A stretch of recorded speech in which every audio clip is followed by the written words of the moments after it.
Baik.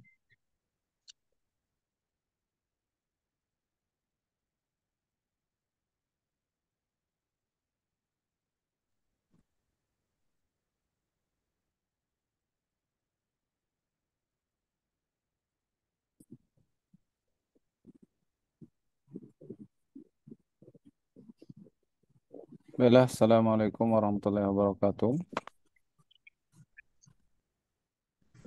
Apakah suara saya terdengar, adik-adik? Waalaikumsalam warahmatullahi wabarakatuh. Ya, syukur Alhamdulillah kita bisa berjumpa pada kesempatan malam hari ini dalam keadaan sehat walafiat. Sebenarnya kita harusnya udah ujian mid semester. Nanti soalnya gini aja lah, saya eh, kirimkan, nanti Anda kerjakan, terus nanti dikirim di Google Classroom. Nanti soalnya satu aja, satu soal, tapi nanti berupa apa? Makalah gitu. Jadi Ganti-gantian gimana maksudnya?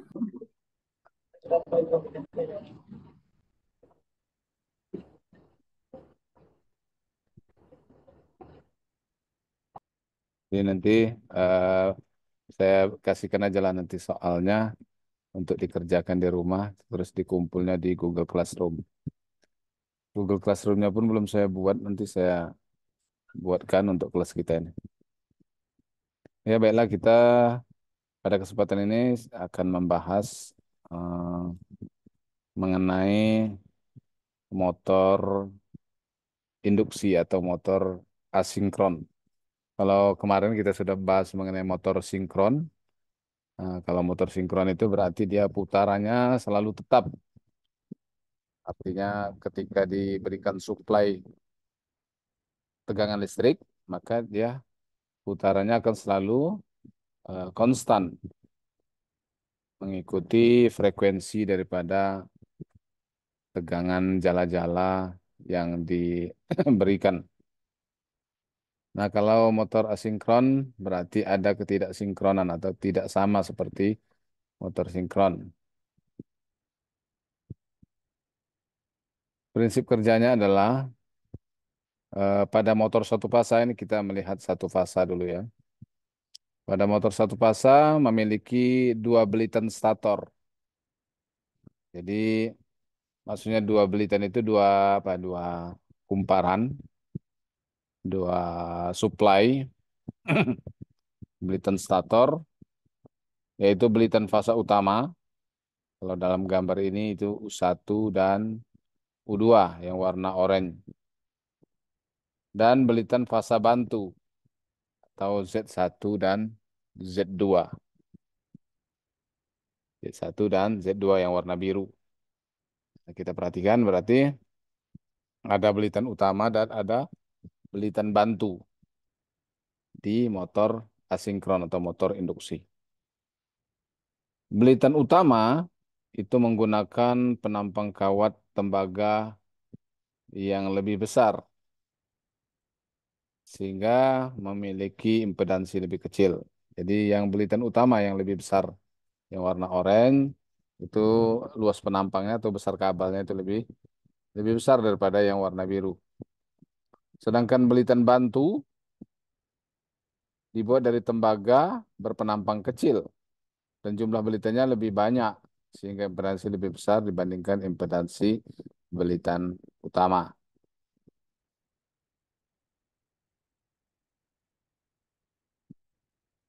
Jadi itu yang harus diperhatikan, belitan utamanya penampangnya besar, belitannya lebih sedikit, kemudian belitan bantu itu penampangnya lebih kecil dan eh, belitannya lebih banyak.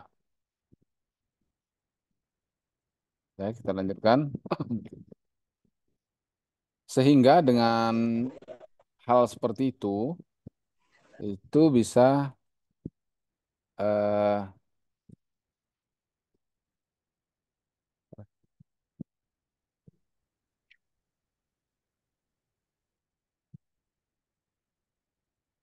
bisa mengakibatkan dua dua gelombang arus. Jadi kan ada belitan utama, grafik arus belitan bantu, I bantu dan arus belitan utama I berbeda fasa sebesar pi.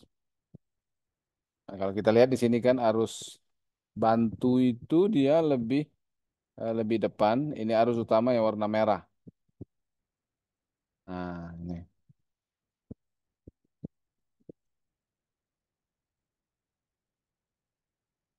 Jadi walaupun sama-sama disuplai oleh tegangan yang sama, tapi dia berbeda dalam fasanya. Perbedaan fasa ini disebabkan karena perbedaan besarnya impedansi kedua belitan tersebut. Nah, jadi tadi kan ada belitan utama yang kawatnya besar dan belitannya sedikit, sedangkan belitan bantu kawatnya kecil, belitannya banyak, berarti impedansinya lebih besar. Jadi perbedaan impedansi dilalui oleh arus yang sama, fasa yang sama, itu keluarannya akan membuat dia berbeda fasa. Perbedaan arus beda fasa ini menyebabkan arus total yang merupakan penjumlahan vektor arus utama dan arus bantu. Ya, jadi arus totalnya itu penjumlahan yang warna biru dan warna warna merah. Jadi medan magnet utama yang dihasilkan belitan utama juga berbeda fasa sebesar pi dengan medan magnet bantu. Jadi karena arusnya berbeda fasa, magnetnya juga akan berbeda fasanya. Nah, artinya kan kalau kita lihat di sini lah ya untuk memahaminya. Ketika yang warna biru ini pada puncaknya paling tinggi, yang merah atau belitan utama itu nol nilainya, nilai arusnya. Jadi kan ada perbedaan besar arusnya. Arus menghasilkan magnet. Begitu juga dengan magnetnya nanti akan berbeda. Ketika arusnya besar, itu magnetnya juga akan besar. Ketika arusnya nol, maka magnetnya juga akan nol. Jadi ada perbedaan ketika pada belitan bantu itu magnetnya maksimal besar, pada belitan utama kecil, nol. Begitu juga nanti ketika pada posisi T2, tadi posisi T1, ini posisi T2, eh, besar fluksinya atau magnetnya itu sama-sama di titik ini. Nah, jadi ada apa? Perbedaan fluksi atau perbedaan magnet yang dihasilkan besar magnetnya, ya. Oke, sampai di situ. Kemudian belitan bantu Z1, Z2 pertama dialiri arus I bantu. Nah,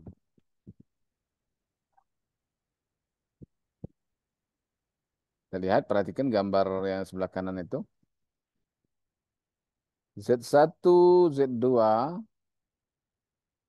pertama dialiri arus I bantu. Jadi I bantu dulu yang warna biru. Menghasilkan fluk magnet Pi tegak lurus beberapa saat. Kemudian belitan utama U1 dan U2 yang warna oranye dialiri arus utama, yaitu I utama, yang bernilai positif. Hasilnya adalah medan magnet yang bergeser sebesar 45 derajat dengan arah berlawanan jarum jam. Jadi besar magnet tadi sesuai dengan perbedaan fasa antara arus I bantu dengan I utama sebesar 45 derajat. Jadi ada perbedaan eh,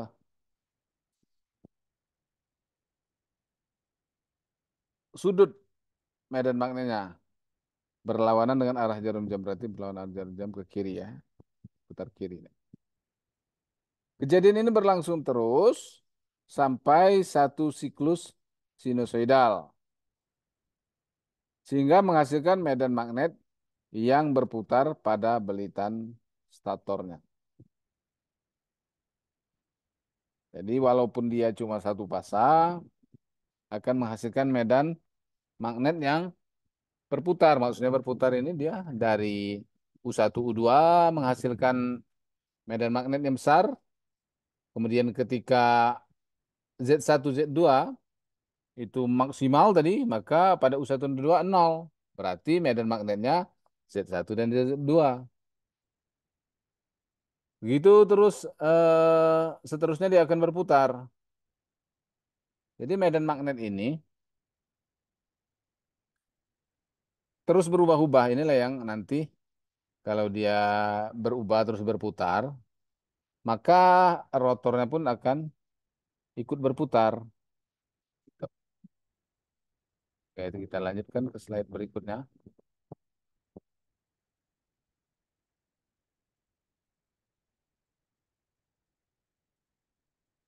Kemudian kita, jadi itu tadi prinsip dasarnya daripada motor induksi tadi.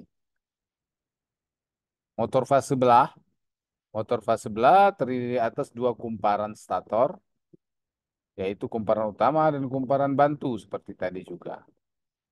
Antara kumparan utama dan kumparan bantu berbeda arus 90 derajat. Maka untuk memperoleh arus utama IU dan arus bantu IB yang tidak sepasang dapat dilakukan dengan cara, jadi memang sengaja dia tidak boleh satu pasang. Pertama, lilitan utama atau kumparan utama terdiri dari jumlah lilin yang sedikit dengan penampang kawat yang besar, sehingga impedansinya kecil. Yang kedua, lilitan bantu terdiri dari jumlah lilitan lebih banyak dan penampang kawat yang lebih kecil. Sama seperti kejadian ataupun penjelasan mengenai motor yang pertama tadi. Jadi di sini ada perbedaan antara lilitan utama dan lilitan bantu itu impedansinya. Impedansi akan mengakibatkan perubahan perbedaan fasa. Itu yang harus diingat dari utama. Gambarnya, diagramnya adalah seperti bagai berikut.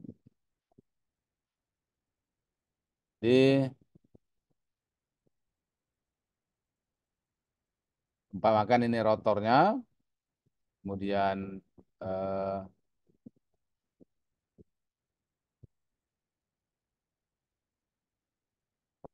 ini lilitan stator, ada lilitan utama dan lilitan bantu. Saklar sentrifugal ini maksudnya saklar untuk membedakan apa ya? Sorry, saklar sentrifugal ini saklar yang ikut berputar. Ini sumber satu pasanya dihubungkan dari PLN lah contohnya kan satu pasang. Berarti dia eh, antara lilitan bantu dan lilitan utama ini terpasang secara paralel. Kalau kita lihat ya, secara paralel. Dari sini kalau mau memperhatikannya. Jadi ini yang paralel.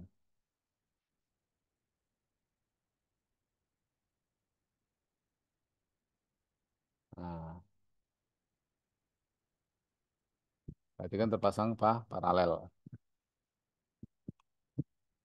Tapi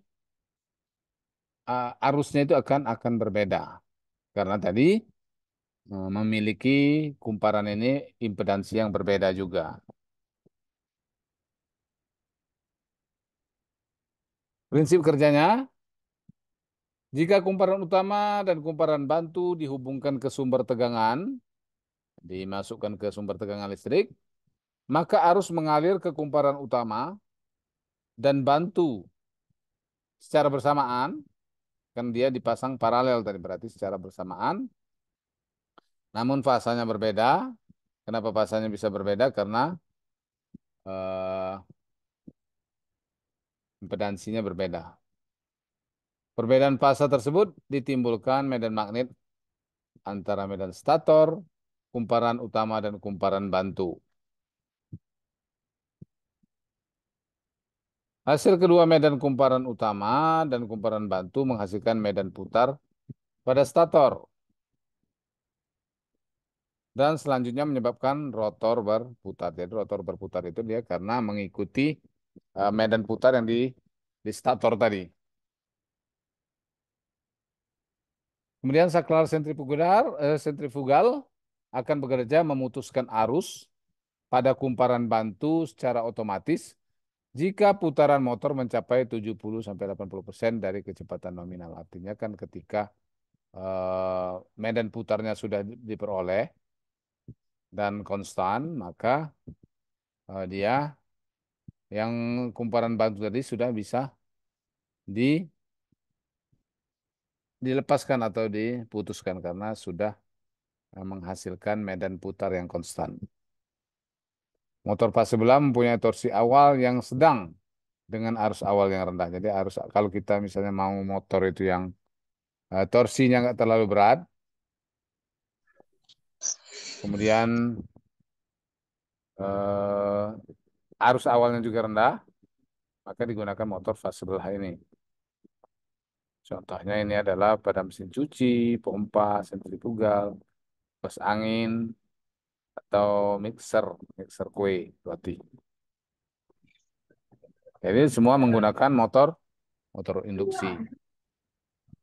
Maka adik-adik dari teori yang kita pelajari, prinsip kerja yang kita pelajari ini sebenarnya kita sudah bisa memprediksi apa permasalahan di sebuah motor induksi atau asinkron ini. Jadi motornya sederhana berarti kan, tidak rumit, tidak rumit. Makanya kalau apa ya kipas angin, eh, pompa, mixer itu sebenarnya dia eh, torsi awalnya itu ya sedang lah, nggak pula terlalu rendah. Artinya kalau kita tahan pakai tangan itu masih tahan kita, tangan kita masih masih tahan.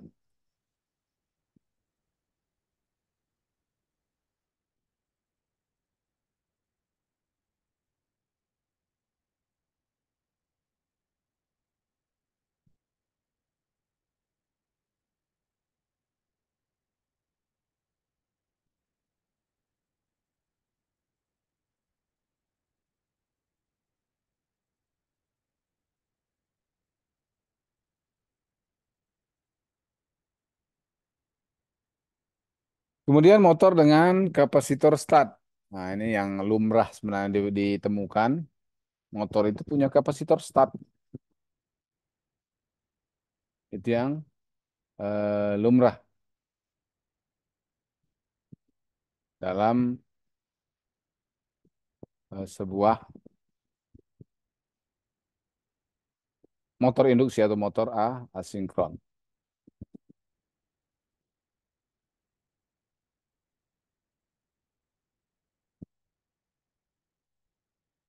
Sampai di sini ada yang mau dipertanyakan? Silakan kalau mau bertanya.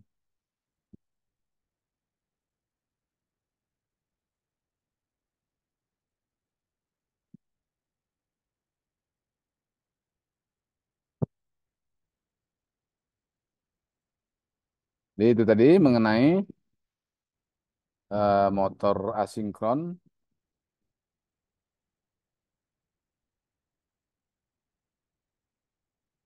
Motor asinkron.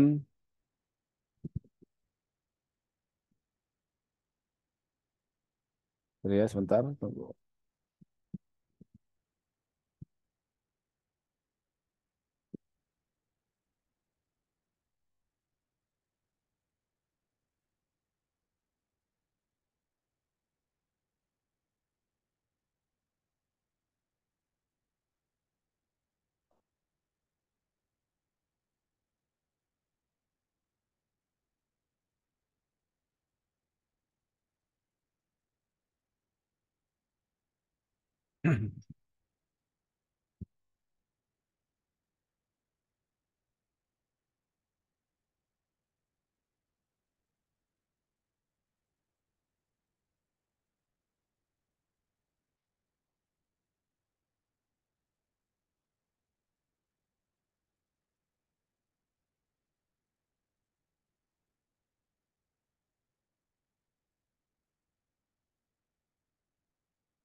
Jadi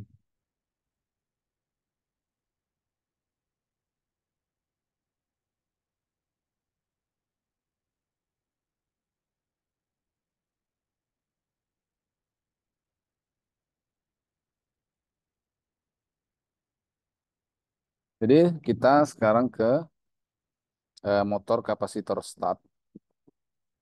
Jadi di sini kita lihat ada rangkaian yang berupa eh, rotor. Rotor ini terdiri dari batang-batang konduktor yang terhubung singkat. Kemudian di sini ada stator. Bagian stator ini adalah bagian yang menerima suplai tegangan dari PLN sebagai contoh. Jadi kalau kita lihat di rangkaian ini ada tadi lilitan bantu tetap ada, lilitan utama tetap ada. Kemudian lilitan bantu ini diserikan dengan kapasitor. Diserikan dengan kapasitor, kemudian tetap ada saklar. Saklar. Ini sumber satu fasa, kemudian mensuplai lilitan utama dan lilitan bantu. Masih sama seperti tadi, lilitan bantu ini adalah lilitan yang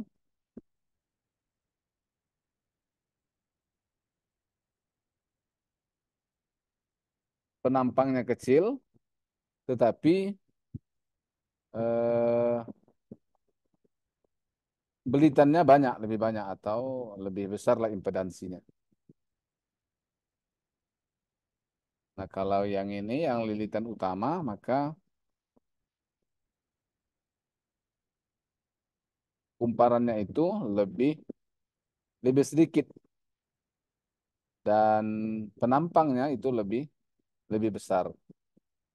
Akibatnya lilitan bantu memiliki eh, impedansi yang lebih besar, kemudian lilitan utama impedansinya lebih kecil. Di sini akan mengakibatkan perbedaan fasa dari lilitan utama dan lilitan bantu. Perbedaannya pada motor belah tadi, yang pertama tadi adalah adanya kapasitor start. Jadi kalau sebelumnya eh, motor-motor yang biasa digunakan di mesin cuci, kipas angin, pompa air yang memiliki torsi awal yang sedang itu tidak dimilikinya. Jadi cara kerjanya atau prinsip kerjanya adalah motor kapasitor start merupakan motor fase belah, tetapi pada saat di start perbedaannya fase antara kedua arus yaitu pada kumparan bantu dan kumparan utama diperoleh melalui sebuah kapasitor yang ditempatkan seri dengan kumparan bantu. Jadi di kapasitor tadi akan mengisi sementara waktu dia akan mengisi, kemudian dia akan mengeluarkan atau mensuplai arus. Jadi dengan adanya kapasitor ini maka diperoleh torsi awal yang lebih besar jika dibandingkan dengan tanpa kapasitor tadi. Jadi ketika kita menginginkan motor dengan torsi awal yang lebih besar, maka dipergunakan yang menggunakan kapasitor. Artinya kalaupun tidak ada kapasitor, motor induksi tersebut masih bisa bisa bekerja atau bisa jalan. Tapi kadang kenapa dia tidak mau kerja, tidak mau jalan? Karena torsi awalnya itu yang tidak cukup. Misalnya dia mau memutar pompa, memutar baling-baling kipas angin, maka dia harus dibantu, diputarkan pakai tangan biasanya, baru dia akan bisa berputar. Jadi untuk mendapatkan torsi awalnya yang mampu memikul bebannya berupa misalnya kalau pompa memutar poros pompa atau kemudian eh, baling-baling kipas angin. Nah, jadi kenapa kalau misalnya sebuah motor itu katakanlah peralatan yang kapasitornya rusak itu biasanya dia tidak mau berputar sendiri. Kenapa? Karena torsinya itu lebih rendah dibandingkan dengan yang memiliki kapasitor starting ini.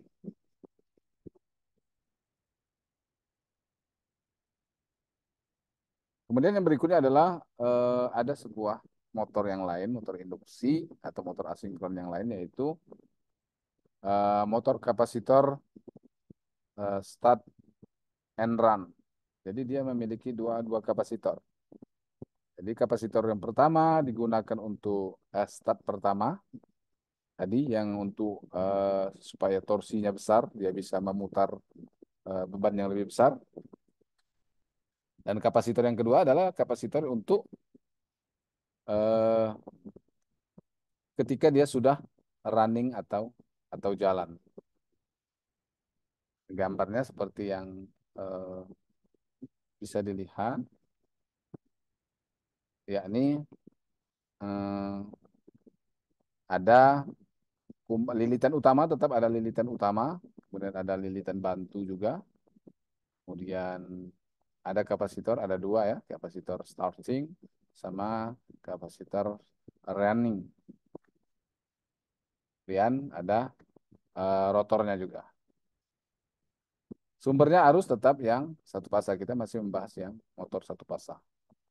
Oke, gambarnya ini sudah bisa dipahami ya oleh mahasiswa ya. Jadi motor kapasitor yang dua tadi, yang ada running, ada starting tadi. Jadi yang satunya berfungsi pada saat motor sedang dihidupkan atau ketika starting. Dan kapasitor lainnya ketika dia dalam keadaan running. Atau ketika dia bekerja. Jadi kapasitor running ini dia akan terus-menerus dipergunakan. Jadi selama katakanlah pompa contohnya atau kipas angin itu masih hidup, dia tetap harus mendapatkan arus dari kapasitor running ini. Sementara kapasitor starting itu hanya berfungsi ketika dia di hidup yang pertama. Jadi ketika putaran sudah mencapai 70 sampai 80% dari putaran nominalnya atau putaran standarnya, maka yang kapasitor starting tadi akan diputuskan atau dilepaskan. Sedangkan kapasitor running itu tetap terhubung.